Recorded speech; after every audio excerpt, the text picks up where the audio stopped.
사랑하는 연합교회 교우 여러분, 오늘은 9월 6일 오순절 후 14번째 주일입니다. 이제 완연히 가을에 접어들었습니다. 우리들은 아직도 대면 예배를 드리지 않지만 이렇게 온라인으로 드리는 예배를 통해서도 교우들께서 하나님을 만나시고 주님의 음성을 들으시기를 바랍니다. 오늘의 양식 9월, 10월, 11월 호가 준비되어 있습니다. 아직 조금 더 여유가 있는데 필요하신 분들은 교회로 전화하셔서 받아가시기를 바랍니다. 2달 전에 홀로 되신 우리 장난숙 교우님께서 지난 주간에 리치몬드에 있는 인디펜던트 리빙 퍼실리티로 들어가셨습니다. 콜티아드 가든스 리타이어먼트 레지던스라는 이름의 기관으로 입주하셨고요. 그곳에서 건강하게 잘 지내시기를 바랍니다. 내일은 캐나다 레이버 데이죠. 우리 휴일입니다. 일하시는 분들은 내일 하루 잘 쉬시기를 바랍니다. 오늘 이 예배를 통해서 주의 은혜가 사랑하는 모든 교우들 위해 가득하기를 축복합니다. 기도하겠습니다. 전능하신 하나님, 주님의 십자가 보혈로 구원받아 하나님의 자녀로 주님의 제자로 의로운 믿음의 길을 걸어가게 하시니 참 감사합니다. 그 은혜로 한 주간을 주님과 더불어 살다가 오늘 주일에 예수님의 부활을 매주일 기념하며 예배드리게 하심을 참 감사합니다. 우리의 연약함과 허물들을 자백할 때 우리를 용서해 주시고 간절한 소원을 아랠 때 귀를 기울여 응답해 주시며 마음을 다해 찬송할 때 기쁘게 받아주시고 주님 앞에 향기나는 제물이 되게 하여 주시옵소서. 예수님 귀한 이름으로 기원하옵나이다. 아멘.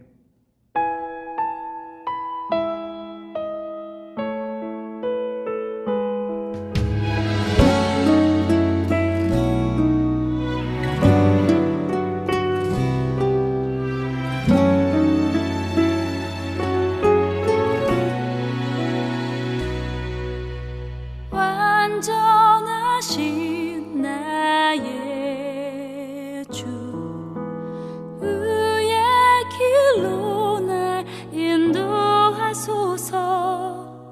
행하신 모든 일 주님의 영광 다 경배합니다.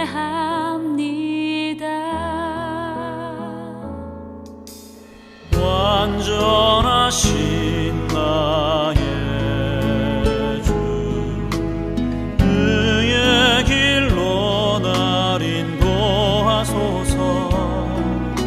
행하신 모든 일 주님의 영광 다 경배합니다.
찬양합니다.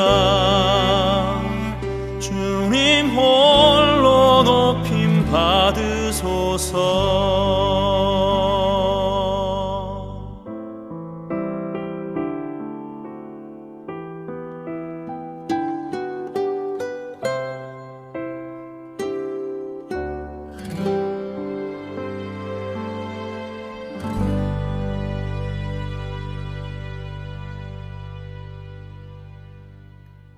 오늘 성경 말씀은 누가복음 제17장 11절에서 14절 말씀입니다.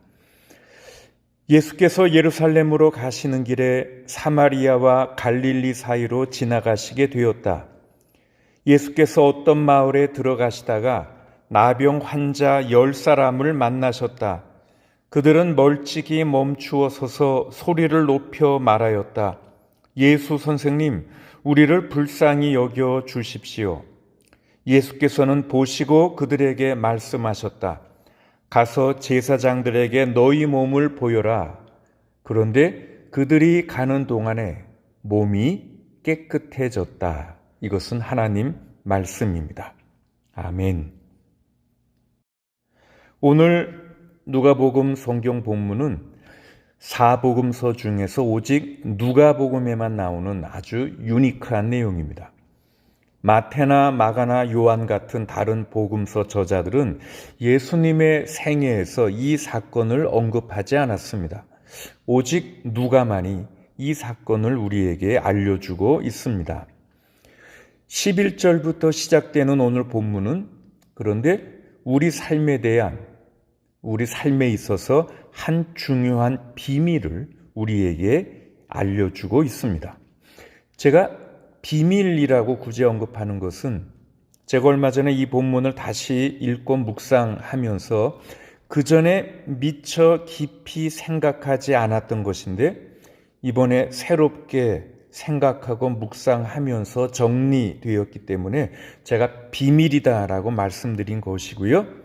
이제 우리 삶에 대한 이 중요한 한 가지 비밀을 여러분들과 함께 이 시간에 나누고 싶습니다. 자, 본문을 다시 한번 보겠습니다. 누가복음 17장 11절부터입니다. 예수께서 예루살렘으로 가시는 길에 사마리아와 갈릴리 사이로 지나가시게 되었다. 예수께서 어떤 마을에 들어가시다가 나병 환자 10사람을 만나셨다. 그들은 멀찍이 멈추어 서서 소리를 높여 말하였다. 예수 선생님, 우리를 불쌍히 여겨 주십시오. 예수께서는 보시고 그들에게 말씀하셨다. 가서 제사장들에게 너희 몸을 보여라. 그런데 그들이 가는 동안에 몸이 깨끗해졌다. 우리가 잘 아는 이 본문에서 제가 소개하고 싶은 비밀은 이것입니다. 우리가 우리 삶에서 어떤 믿음의 성취를 이루어내기 위해서는 우리는 먼저 발걸음을 떼어야 한다는 것입니다. 자, 제가 다시 한번 말씀드리겠습니다. 우리들이 우리의 삶에서 어떤 믿음의 성취를 이루어내기 위해서는 비록 불확실할지라도 믿음으로 발걸음을 내딛어야 한다라는 사실입니다. 자, 이제 좀 더 구체적으로 본문을 보겠습니다. 오늘 본문에는 모두 10명의 나병 환자들이 등장합니다. 이 환자들은 의심할 여지 없이 지난 수년 동안 그야말로 아주 처참한 삶을 살아왔을 것입니다. 우리 새번역 성경에 나병, 레프러시라고 되어 있지만 옛날 개역 성경에는 문둥병자로 되어 있습니다. 그리고 제가 아주 어렸을 때에도 이런 환자들을 문둥이라고 부르면서 어른들이 어린아이들에게 많이 경계시켰던 것을 지금도 기억합니다. 이런 말들을 제가 어렸을 때 많이 들었습니다. 이런 문둥병 환자들이 어린이 간을 먹으면 그 병에서 낫는다더라. 그래서 문둥이들을 보면 얼른 도망쳐야 한다. 이런 이야기들을 참 많이 들었습니다. 요즘엔 나병이라고도 잘 안 하고요. 이 병원균을 발견한 그 사람의 이름을 따서 우리가 한센 디지즈라고 얘기하죠. 그냥 한센병이라고 이야기합니다. 그런데 이게 그렇게 쉽게 전염되지 않는다고도 하고요. 또 요즘은 항생제 등으로 치료할 수도 있어서 굳이 격리되어 살 필요도 없게 되었는데, 그럼에도 불구하고 오늘날도 이 한센병 환자들은 많은 경우 사회로부터 격리 수용되어 있다고 하더라고요. 아마 이것은 아직도 이런 한센병을 일종의 천벌로 생각하는 그런 사회적인 통념 때문에, 또는 이 병의 증상이 미관상 좋지 않다는 이유 때문이다라고 생각합니다. 지금도 그런데 하물며 옛날에는 어떠했겠습니까? 그 당시 사람들이 생각했을 이 병의 전염성 때문에, 그리고 파괴성 때문에 유대인들은 이 질병에 걸린 사람을 하나님으로부터 저주를 받은 사람으로 생각했습니다. 그리고 이런 사람들은 제의상, 의식상 부정한 사람들로 간주되었기 때문에 건강한 사람들에게 접근하는 것이 율법에 금지되어 있었습니다. 그래서 레위기 13장 45절 같은 말씀을 보면, 악성 피부병에 걸린 사람은 입은 옷을 찢고 머리를 풀어야 한다. 또한 그는 자기 코 밑 수염을 가리고 부정하다 부정하다 하고 외쳐야 한다. 병에 걸려 있는 한 부정한 상태에 머물러 있게 되므로 그는 부정하다. 그는 진 바깥에서 혼자 따로 살아야 한다. 이렇게 되어 있습니다. 1세기의 한 랍비는 이런 규정을 만들기도 했습니다. 만약에 바람이 부는데 바람이 이런 나병 환자로부터 건강한 사람들에게로 바람이 불어온다면 이 나병 환자는 지금 우리 그 거리로 해서 한 50m 이내로 가까이 와서는 안 된다. 뭐 이런 규정도 만들었습니다. 이렇듯이 나병 환자는 일생을 고립된 상태로 보내야 했습니다. 만약 어떤 건강한 사람이 잘 모르고 나병 환자들에게 무의식적으로라도 접근한다면 나병 환자들은 조심하십시오. 나병 환자입니다. 뒤로 물러나십시오라고 외쳐야만 했습니다. 이런 나병 환자의 몸은 그 질병으로 인해 만신창이가 됩니다. 긴 잠복기가 끝나서 증상이 드러나면 보통 감각을 느끼는 신경이 파괴된다고 하죠. 그래서 이런 분들은 통증을 느끼지 못하게 됩니다. 그래서 만약에 손가락이나 발가락 끝에 상처가 나더라도 통증이 없으니까 알지 못해서 제대로 치료하지 않게 되고요. 그래서 자기 자신도 모르는 사이에 부상과 감염이 반복되다가 결국에는 그 부분이 썩어 문드러지거나 떨어져 나가서 결국에는 그 해당 부위를 잃어버리게 되는 것이지요.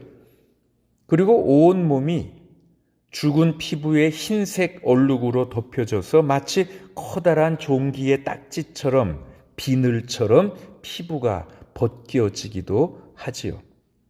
그런데 오늘 본문에는 이런 불쌍한 나병 환자들이 10명이나 한꺼번에 등장합니다.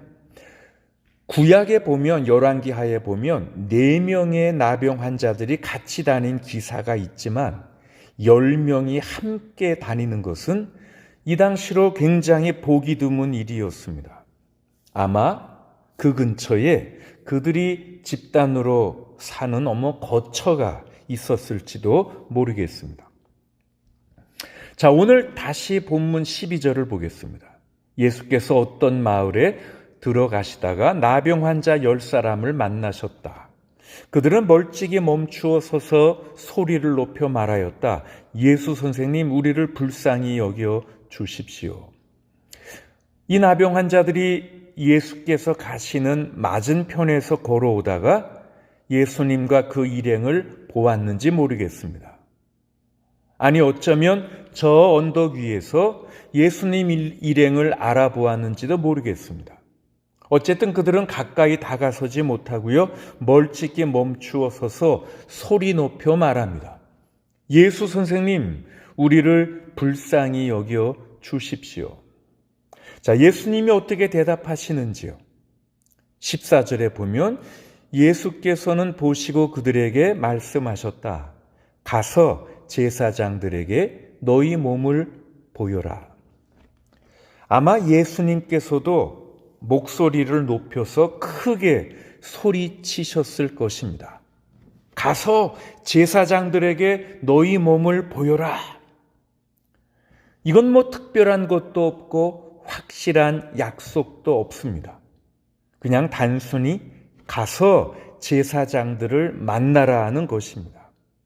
자, 여러분, 다시 말씀드립니다. 우리들의 삶에서 어떤 믿음의 위대한 성취를 이루기 위해서는 비록 확실하지 않더라도 불확실할지라도 믿음으로 발걸음을 내디뎌야 합니다. 자, 이 10명의 나병 환자들은 어떻게 했는지요?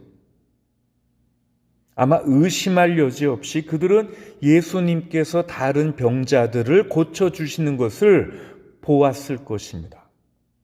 아마 그들은 먼 발치에서 예수님이 안 못 보는 사람의 눈을 뜨게 해주시거나 절뚝거리는 사람을 걷게 해주시는 것들을 보았을 것입니다.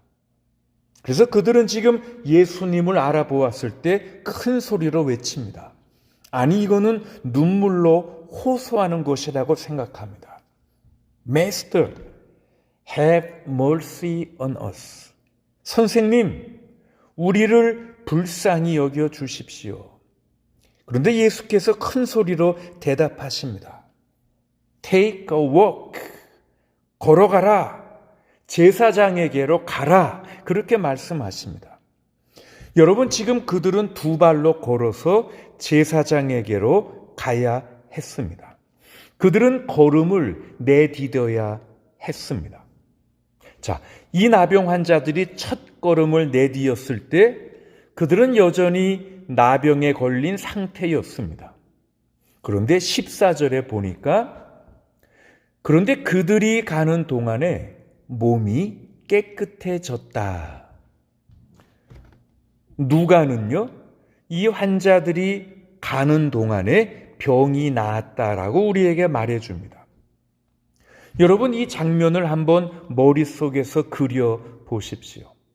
여기 10명의 불구자들, 비참한 환자들이 있습니다. 멀리서 예수님을 알아보았어요. 선생님, 우리를 불쌍히 여겨 주십시오. 우리를 좀 고쳐 주십시오. 예수님이 대답하십니다. 가서 제사장에게 보이라. 자, 이 대화들은요, 뭐 그렇게 다정한 대화처럼 보이지 않습니다. 그러기에는 거리가 너무 멉니다. 아마도 이 대화는 고함치는 수준이었을 것입니다. 있는 힘을 다해 큰 소리로 도움을 요청했고 예수님도 큰 소리로 대답하셨습니다. 그리고 예수님이 그들에게 무슨 확신을 주신 것도 아니었습니다. 내가 고쳐주마. 걱정하지 말아라.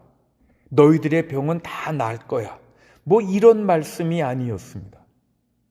단지 큰 소리로 제사장에게 가라는 것 뿐이었습니다.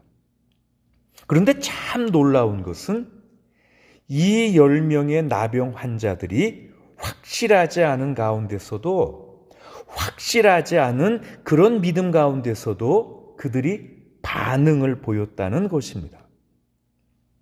저는 이 본문을 묵상하면서요, 제 마음속에 이 장면들을 그려보았습니다. 그들은 혹시 어떤 놀라운 일이 일어나는 것은 아닌지 기대하면서 절뚝절뚝거리면서 걸어갔겠죠. 그리고 점점 도시에 이르고 있는데 갑자기 한 사람이 이렇게 말합니다. 아, 이것 좀 봐. 이 팔에 있는 하얀 각질의 반점의 색이 점점 변하고 있어. 다른 사람이 말합니다. 내 손가락을 좀 봐봐. 지금 이 손가락에서 뭔가가 일어나고 있어. 또 한 사람이 그의 발밑을 내다보면서 소리칩니다. 오 마이 갓, 내 발가락이 지금 다시 자라는 것 같아. 갑자기 그들의 뒤뚱거리던 그런 늦은 걸음걸이가 비틀거리는 달리기로 바뀝니다. 그리고 아마 그들이 성문에 도착할 즈음에는 전속력으로 달리고 있었을 것입니다. 그러면서 길거리에서 만나는 사람들에게 큰 소리칩니다. 제사장은 어디 있습니까? 제사장을 좀 찾아주세요. 나는 다 나았습니다. 나는 더 이상 나병 환자가 아닙니다. 나는 치유되었습니다. 그런데 여러분, 이런 치유는 그들이 제사장을 찾아서 걸어가기 전까지는 아직 오지 않았습니다. 우리들이 우리 삶에서 어떤 믿음의 성취를 이루기 위해서는 비록 불확실할지라도 우린 믿음으로 발걸음을 내디뎌야 합니다.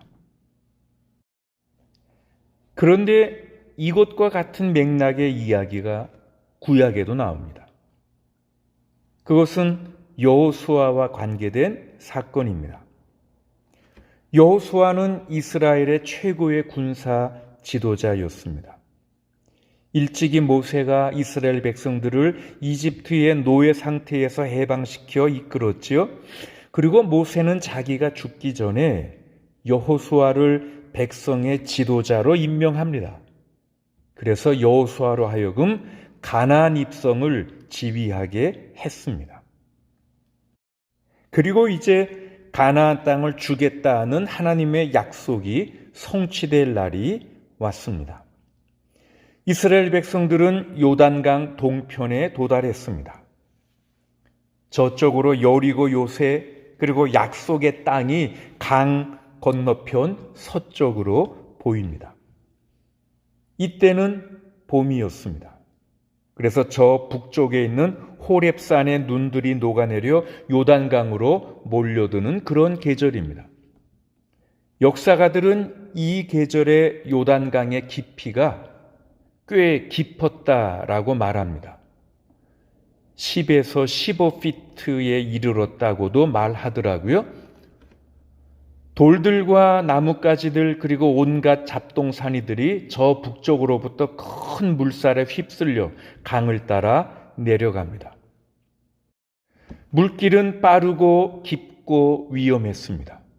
그래서 사람들은 봄철에는 요단강을 건너려 하지 않았습니다.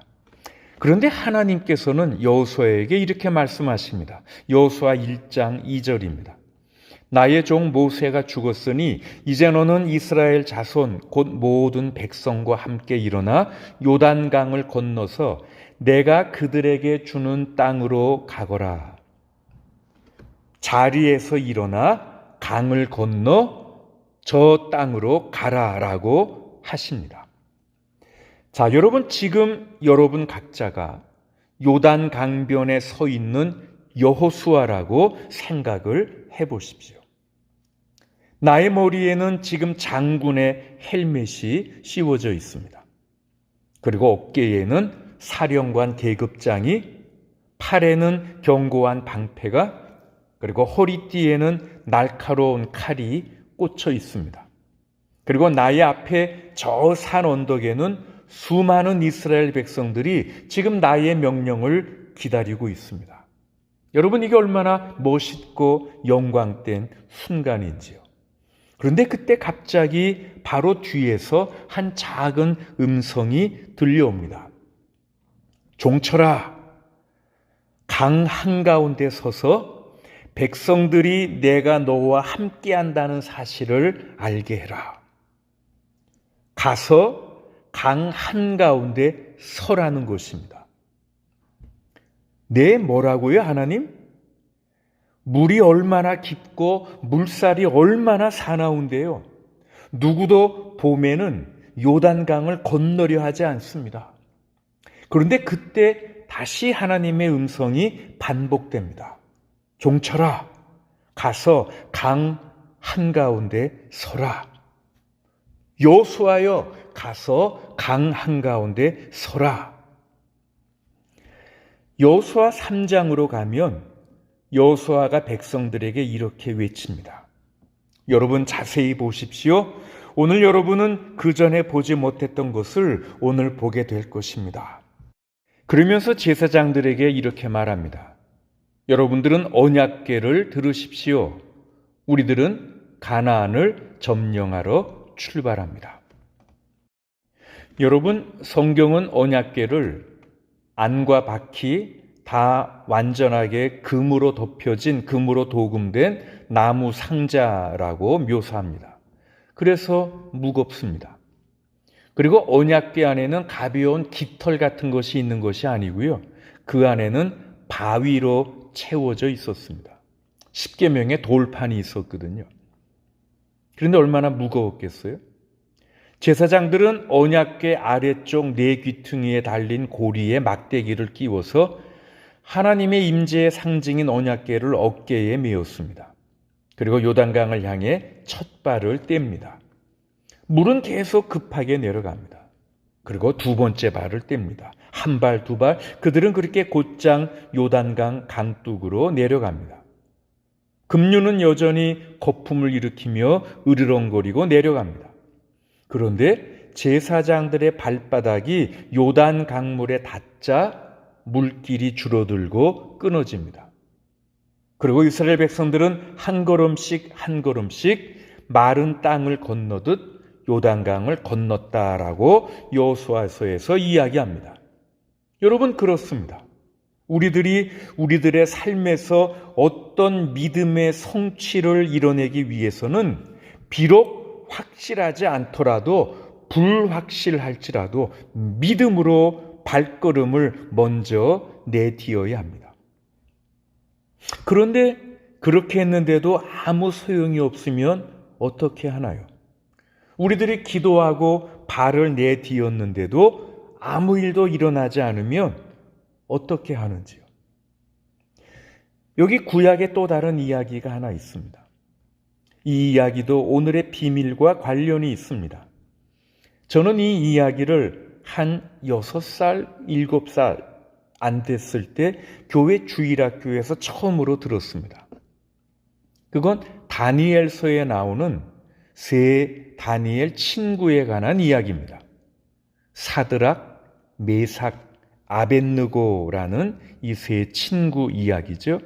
여러분, 이 이야기를 다 기억하실 것입니다. 바빌론 느부갓네살 왕이 커다란 신상을 세웠습니다. 그리고 그 신상의 제막식에 나라의 모든 관리들을 다 불러 모읍니다. 그리고 그 신상 앞에 절을 하게 했습니다. 절을 거부하는 사람은 불타는 화덕에 산채로 던져질 것입니다. 그런데 이 세 사람, 사드락, 메삭, 아벳느고는 그 신상 앞에서 절하는 것을 거부했습니다. 그래서 그들은 화덕에 던져졌고요. 하나님이 그때 기적적으로 개입하셔서 그들은 아무 해를 당하지 않았습니다. 자, 아주 어린 꼬마 시절에요. 이것은 제가 교회에서 들었던 가장 놀라운 이야기 중 하나였습니다. 그 당시에 저희 집 부엌에는요, 나무를 떼는 아궁이가 있었어요. 그런데 그날 교회에서 집으로 돌아온 후에 저는 부엌에 들어가서요, 아궁이 속에서 타고 있는 작은 불길을 한참 동안 들여다보았던 것이 생각이 납니다. 그리고는요, 저 불 속에 잠깐이라도 손을 넣을 수 있을까? 그렇게 궁금했던 것이 기억이 납니다. 제 기억 속에요, 당시 주일학교에서 참 많이 들었던 내용이 일종의 순교신앙이었습니다. 6.25 전쟁 때 신앙을 지키다가 공산당에게 순교당한 훌륭한 그런 신앙인들의 이야기를 주일학교 선생님들이 참 많이 얘기해 주셨어요. 그리고는 여러분들도 이렇게 죽음 앞에서도 하나님을 믿는 신앙을 지킬 수 있나요? 이런 물음들을요, 그거 계속 들었던 것 같아요. 아마 제가 중학교 시절 초반까지만 해도 우리 교회에서, 한국 교회에서 이런 순교 신앙이 굉장히 많이 강조되었던 것 같습니다. 그러다가 그 후에 트렌드가 좀 바뀌었지요. 큰 부흥회, 대형 집회, 그런 것들이 유행이었고요. 그리고 또 좀 지나가서 그런 부흥회보다 말씀을 공부하는 말씀 사경회라는 게 또 유행했고요. 제가 한 대학교쯤 들어와서는 이제 제자 훈련 같은 그런 신앙 교육 프로그램들이 한국 교회를 휩쓸었었지요. 어쨌든 저는 아주 어린 시절에 다행히도 제 믿음의 한계를 분명히 인식하고 있어서요. 절대로 그 불 속에 손을 집어넣으려 하지는 않았어요. 자, 여러분, 그런데 이 얘기 속에서 제가 강조하고 싶은 것은 뭐 불타는 화덕에 들어갔다라든가 아니면은 하나님이 나타나셔서 그들을 보호하셨다라든가 그런 그런 역사보다는 조금 더 앞에 나오는 부분입니다. 다니엘 3장 16절부터 보면 이렇게 되어 있습니다. 사드락과 메삭과 아벳느고가 왕에게 대답하여 아뢰었다. 굽어 살펴주십시오. 이 일을 두고서는 우리가 임금님께 대답할 필요가 없는 줄 압니다.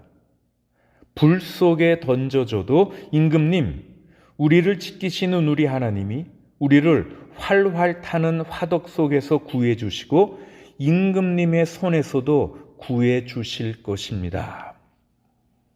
그런데 그 다음 18절이 더 중요합니다. 비록 그렇게 되지 않더라도 우리는 임금님의 신들을 섬기지도 않고 임금님이 세우신 금신상에게 절을 하지도 않을 것입니다.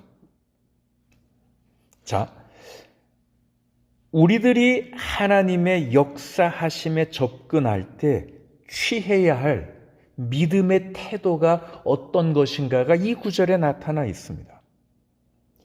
여전히 불확실합니다. 하나님의 기적이 나타난 것이 아닙니다. 아니, 그렇게 되지 않을 수도 있습니다. 불확실한 단계입니다. 그런데 여러분, 아직 모든 것이 어두워 보이고요. 모든 것이 절망적으로 보일 때 발걸음을 내딛는 것이 바로 믿음입니다. 나는 하나님이 이것을 하실 수 있다고 믿습니다. 나는 하나님 그분이 하실 것이라고 믿습니다. 그러나 그분이 하시든 안 하시든 어쨌든 나는 나아가겠습니다. 이게 우리의 믿음의 태도입니다. 이것이 예수님을 만난 10명의 나병 환자들의 믿음이었습니다. 이것이 격렬하게 요동치는 요단강변의 여호수아의 믿음이었습니다. 이것이 뜨거운 화덕을 열고 나온 사드락, 메삭, 아벳느고 세 사람의 믿음이었습니다. 우리들의 삶에서 어떤 믿음의 성취를 이루기 위해 우리들의 삶에서 어떤 하나님의 위대한 역사와 하나님의 위대한 기적들을 체험하고 이루기 위해서 비록 불확실할지라도 믿음으로 발걸음을 내디뎌야 합니다. 그리고 이것은 오늘 우리들이 꼭 기억하고 잘 간직할 필요가 있는 삶의 중요한 비밀이기도 합니다. 사랑하는 연합교회 교우 여러분, 믿음으로 비록 불확실할지라도 믿음으로 발걸음을 내디어 나아가시는 사랑하는 모든 교우들 되시기를 주님의 이름으로 축원합니다. 아멘.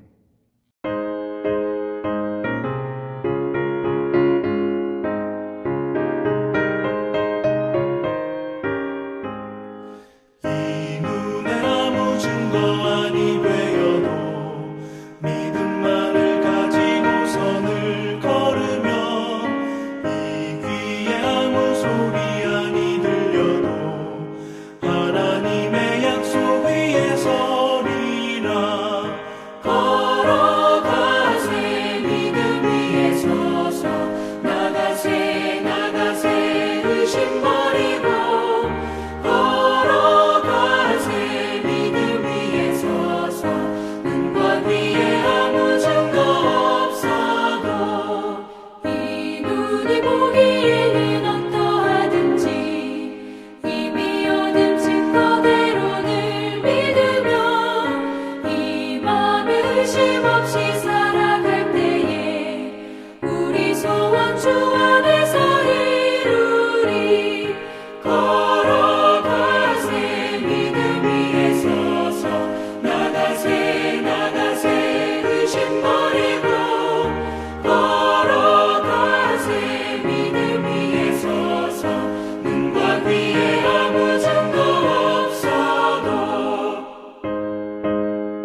사랑의 주님, 우리는 늘 믿음 없어 연약한 인생들입니다. 나병 환자들처럼 분리되고 단절되어 외롭고 쓸쓸한 인생들입니다. 주님을 향해 자비를 베풀어 주십시오, 불쌍히 여겨 주십시오 외쳤던 저들의 외침이 바로 우리들의 외침입니다. 주님, 자비를 내리시고 긍휼을 베풀어 주시옵소서. 우리들을 고쳐주시고 치유해 주시옵소서. 내가 어떻게 할 수 없는 이 상황을, 이 환경을 하나님께 맡깁니다. 갈 길을 보이시고 그 길을 열어 주시옵소서. 그리고 믿음으로 우리의 발걸음을 내딛게 해 주시옵소서.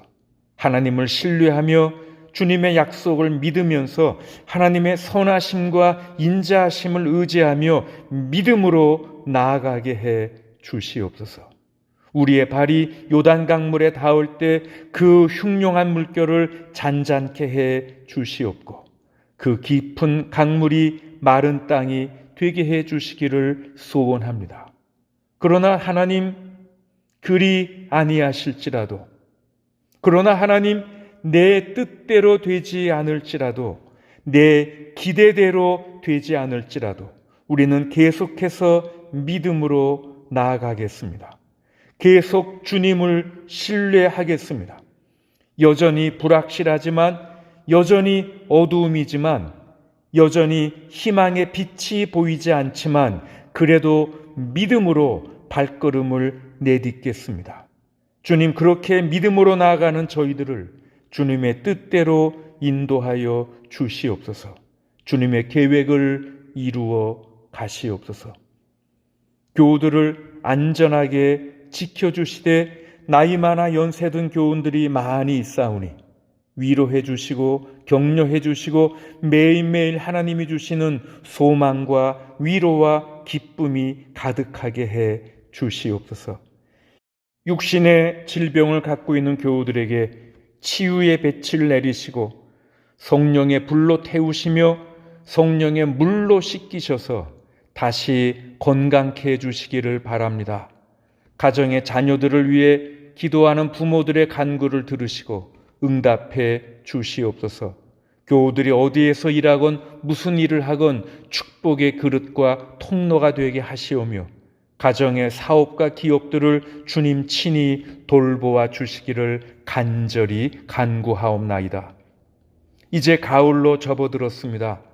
하나님 앞에서 우리 모두 풍성한 열매를 맺게 하여 주옵시고, 그래서 언젠가 우리가 하나님 앞에 서게 될 때 하나님이 기뻐하실 삶과 신앙과 영적인 열매가 풍성하여 보람된 결산을 할 수 있도록 도와 주시옵소서. 지금은 우리 주 예수 그리스도의 은혜와 아버지 하나님의 크신 사랑과 성령 하나님의 사귐과 인도하심과 치유하심이 사랑하는 모든 교우들 위해 지금부터 영원토록 함께 하시기를 간절히 축원하옵나이다. 아멘.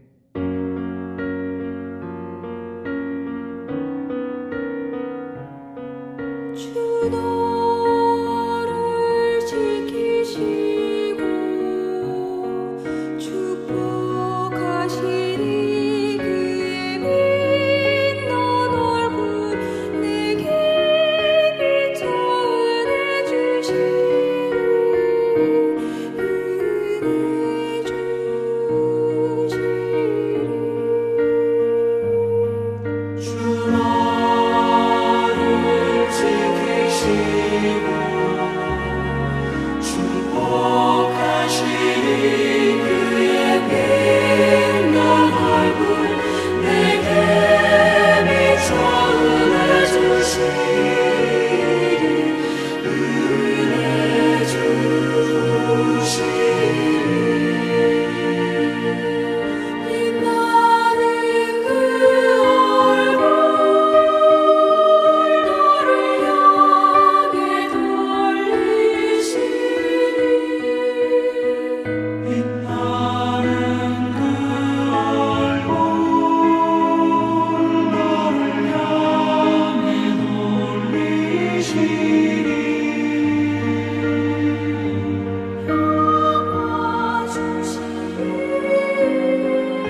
주시고